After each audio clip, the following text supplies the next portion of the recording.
Matrix এইচএসসির higher ম্যাথের প্রথম পত্রের প্রথম চ্যাপ্টার ম্যাট্রিক্স। সবাই এটা খুব আগ্রহ নিয়ে করে এবং বেশ সহজ মজার সিম্পল ক্যালকুলেশনের টপিক, যেহেতু সবাই খুব মজা নিয়ে করে ব্যাপারটা।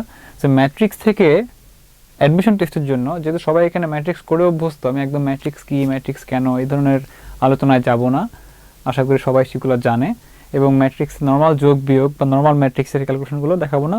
মোটামুটি যেগুলো আসলে ভর্তি পরীক্ষার জন্য মোস্ট ইম্পর্ট্যান্ট এবং যেগুলো আসলে ভর্তি পরীক্ষায় শিক্ষকরা দিতে পছন্দ করে, ওই ধরনের কন্টেন্টগুলো নিয়ে ডিসকাশন হবে। প্রথম কথা হচ্ছে, যে কোনো ভর্তি পরীক্ষায় অ্যাডমিশন টেস্টগুলোতে এমসিকিউর ক্ষেত্রে ম্যাট্রিক্সের সংজ্ঞাগুলো খুবই ইম্পর্ট্যান্ট। একটা এমসিকিউ কোয়েশ্চেন দিয়ে বলে দেয় নিচের কোনটি কর্ণ ম্যাট্রিক্স বা নিচের কোনটি হচ্ছে তোমার স্কেলার ম্যাট্রিক্স, এই ধরনের কোয়েশ্চেন কিন্তু থাকে। সো এই জন্য হচ্ছে এই সবগুলো ডেফিনিশন বা সবগুলো সংজ্ঞা সম্পর্কে যত ভালো আইডিয়া থাকবে, অত বেশি হচ্ছে এগুলো স্মুথলি অ্যান্সার করা যাবে। হ্যাঁ, এবং কিছু কিছু সংজ্ঞা আসলে নাম দেখে বোঝা যায়, এগুলো আসলে গেস করার কিছু নাই, নাম দেখে খুব সহজে। যেমন প্রথম যে আমি লিখে রাখলাম সারি ম্যাট্রিক্স। সারি ম্যাট্রিক্স বোঝাই হচ্ছে আসলে যেই ম্যাট্রিক্সের শুধুমাত্র একটা সারি থাকে। মনে করো এরকম 1 2 3 4। দেখো এই ম্যাট্রিক্সের কলাম 4টা আছে, কিন্তু সারি কিন্তু অনলি একটা। তো যেসব ম্যাট্রিক্সের অনলি একটা সারি থাকবে তাকে বলা হবে সারি ম্যাট্রিক্স। সো প্রথমটা আমার গেল। সেকেন্ডটা বোঝা যাচ্ছে কি হবে, কলাম ম্যাট্রিক্স মানে কি, যেসব ম্যাট্রিক্সে শুধুমাত্র একটা কলাম থাকবে। মানে কীরকম, ধরো যে এরকম একটা ম্যাট্রিক্স 1 2 3 4, তার সারি কিন্তু 4টা আছে, কলাম কিন্তু অনলি একটা। যেসব ম্যাট্রিক্সের অনলি একটা মাত্র কলাম থাকবে তাকে বলা হবে কলাম ম্যাট্রিক্স। এটাও গেল। দেন বলা হচ্ছে বর্গ ম্যাট্রিক্স। বর্গ ম্যাট্রিক্স হচ্ছে সেই ম্যাট্রিক্স যেই ম্যাট্রিক্সের সারি এবং কলাম সংখ্যা সমান।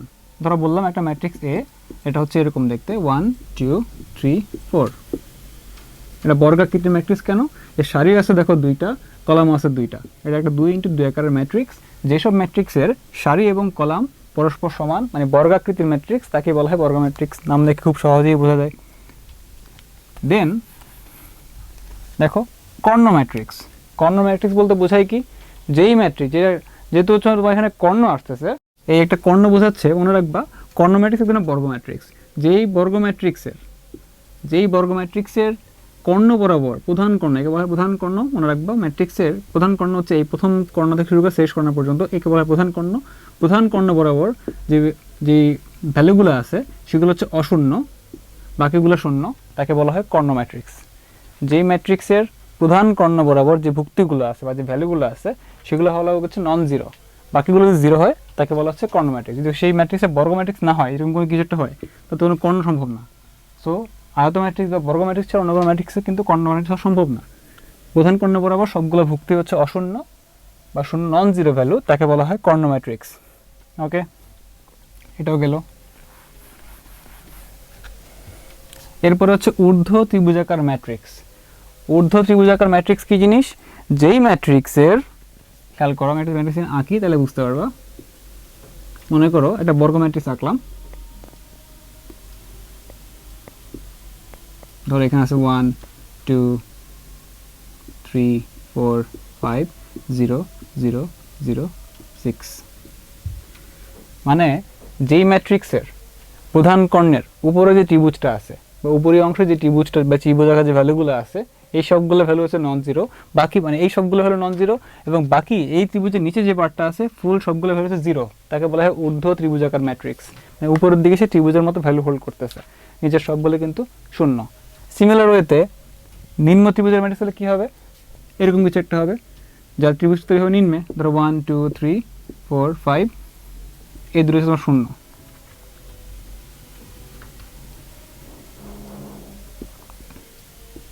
যে ত্রিভুজের নিচের অংশে হচ্ছে তোমার ত্রিভুজ, যেই ম্যাট্রিক্সের নিচের অংশে বা যে বর্গ ম্যাট্রিক্সের নিচের পার্টটাতে ত্রিভুজ আছে, এই ভ্যালুগুলো বাদে উপরের সবগুলো ভ্যালু শূন্য, তাকে বলা হচ্ছে নিম্ন ত্রিভুজাকার matrix. Get your best tutor in a smart way. Download Baidu Academy app.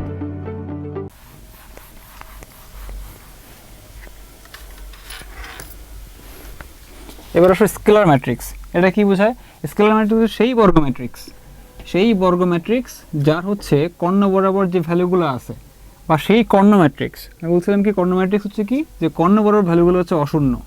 বাকি সবগুলো শূন্য, তাকে বলা হয় কর্ণ ম্যাট্রিক্স। আর স্কেলার ম্যাট্রিক্স হচ্ছে সেই ম্যাট্রিক্স যা কর্ণ বড় ভ্যালুগুলো হচ্ছে ইকুয়াল, মানে সকল স্কেলার ম্যাট্রিক্স আসলে কর্ণ ম্যাট্রিক্স, বাট পার্থক্য হচ্ছে তার প্রধান কর্ণ বড় যে ভ্যালুগুলো আছে সেগুলো হলো ইকুয়াল, 2 2 3 3 হোয়াট এভার, বাকি দুটো ভ্যালু হবে শূন্য। ঠিক আছে,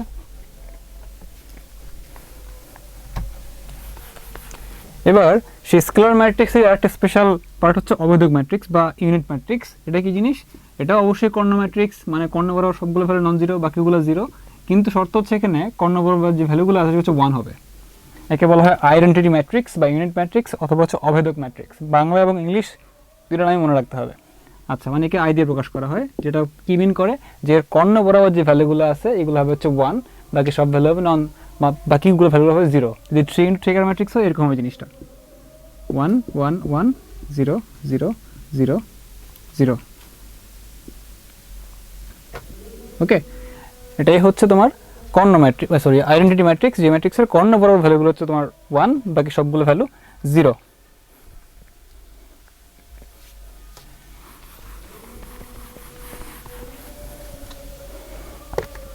এরপরে দেখো প্রতিসম ম্যাট্রিক্স। প্রতিসম ম্যাট্রিক্স মানে কি? একটা জিনিস টার্ম মনে রাখতে হবে ফার্স্টে, সেটা হচ্ছে যে তুমি যখন একটা ম্যাট্রিক্সকে লিখি, ধরো এ মনে করো হচ্ছে এরকম যে 1 2 3 4, যখন আমি এ ট্রান্সপোজ লিখি এর মানে কিন্তু হচ্ছে এ পাওয়ার টি, একে বোঝায় এ ম্যাট্রিক্সের ট্রান্সপোজ ম্যাট্রিক্স। এটা মিন করে কি যে এই কলামগুলো হয়ে যাবে সারি, বা এই ম্যাট্রিক্সের সারিগুলো হয়ে যাবে এখন কলাম। তো এখানে সারি আছে 1 2, এটা যখন কলাম হয়ে যাবে 1 2, সারি আছে 3 4, এটা হয়ে যাবে এখন কলাম। মানে হচ্ছে কোনো বর্গ ম্যাট্রিক্সকে যখন সারিগুলোকে কলাম এবং কলামগুলোকে সারি লেখা হয় তাকে বলা হয় transpose matrix, A to the power T আকারে লেখা হয়। ঠিক আছে, এখন যদি কোনো ম্যাট্রিক্সের ট্রান্সপোজ ম্যাট্রিক্সটা এক্স্যাক্টলি আগের ম্যাট্রিক্সের মতোই হয়ে যায়, বা যখন তুমি ট্রান্সপোজ করে ফেলো, যখন কোনো চেঞ্জ হয় না, তখন তাকে বলা হয় প্রতিসম ম্যাট্রিক্স বা সিমেট্রিক ম্যাট্রিক্স। এক্সাম্পল কীরকম? ধরো আমি একটা ম্যাট্রিক্স লিখলাম এখানে, ধরো এটা হচ্ছে এরকম দেখতে,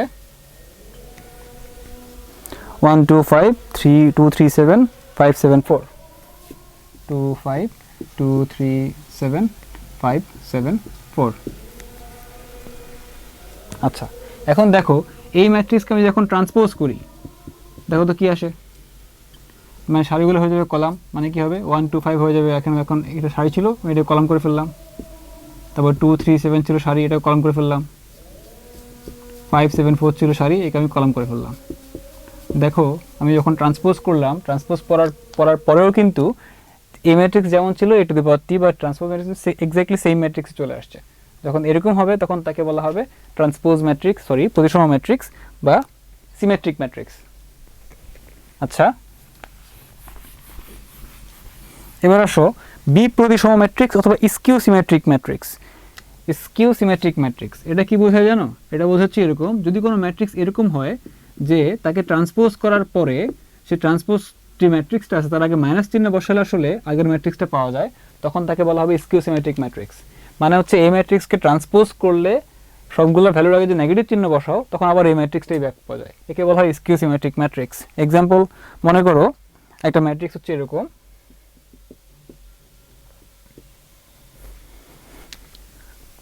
0 -2 -3 2 0 4 3 -4 0।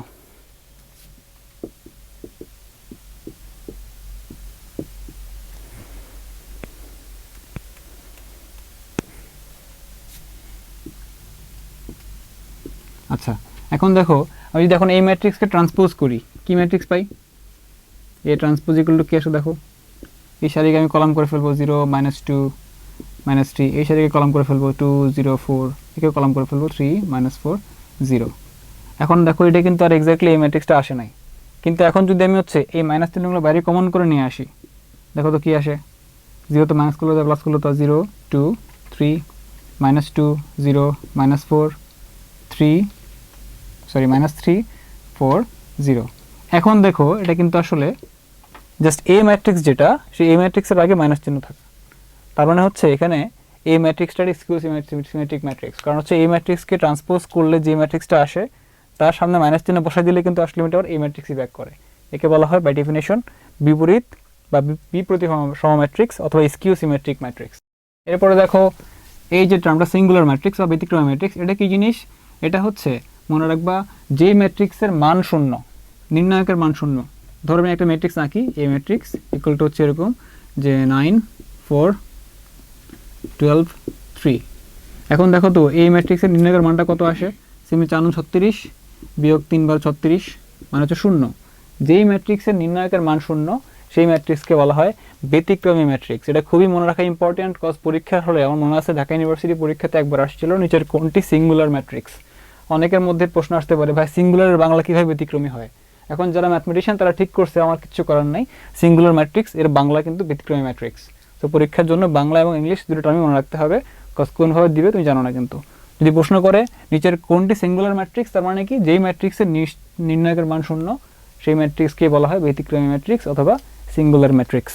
বা এইভাবে প্রশ্ন আসতে পারে যে মনে করো এখানে এ আছে, এ 6 6, যে এর মান কত হলে এই ম্যাট্রিক্স কি ব্যতিক্রমী হবে।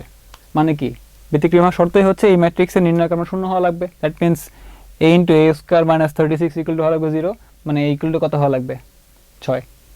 Solve your academic problems in a smart way for free. Download Baidu Academy app.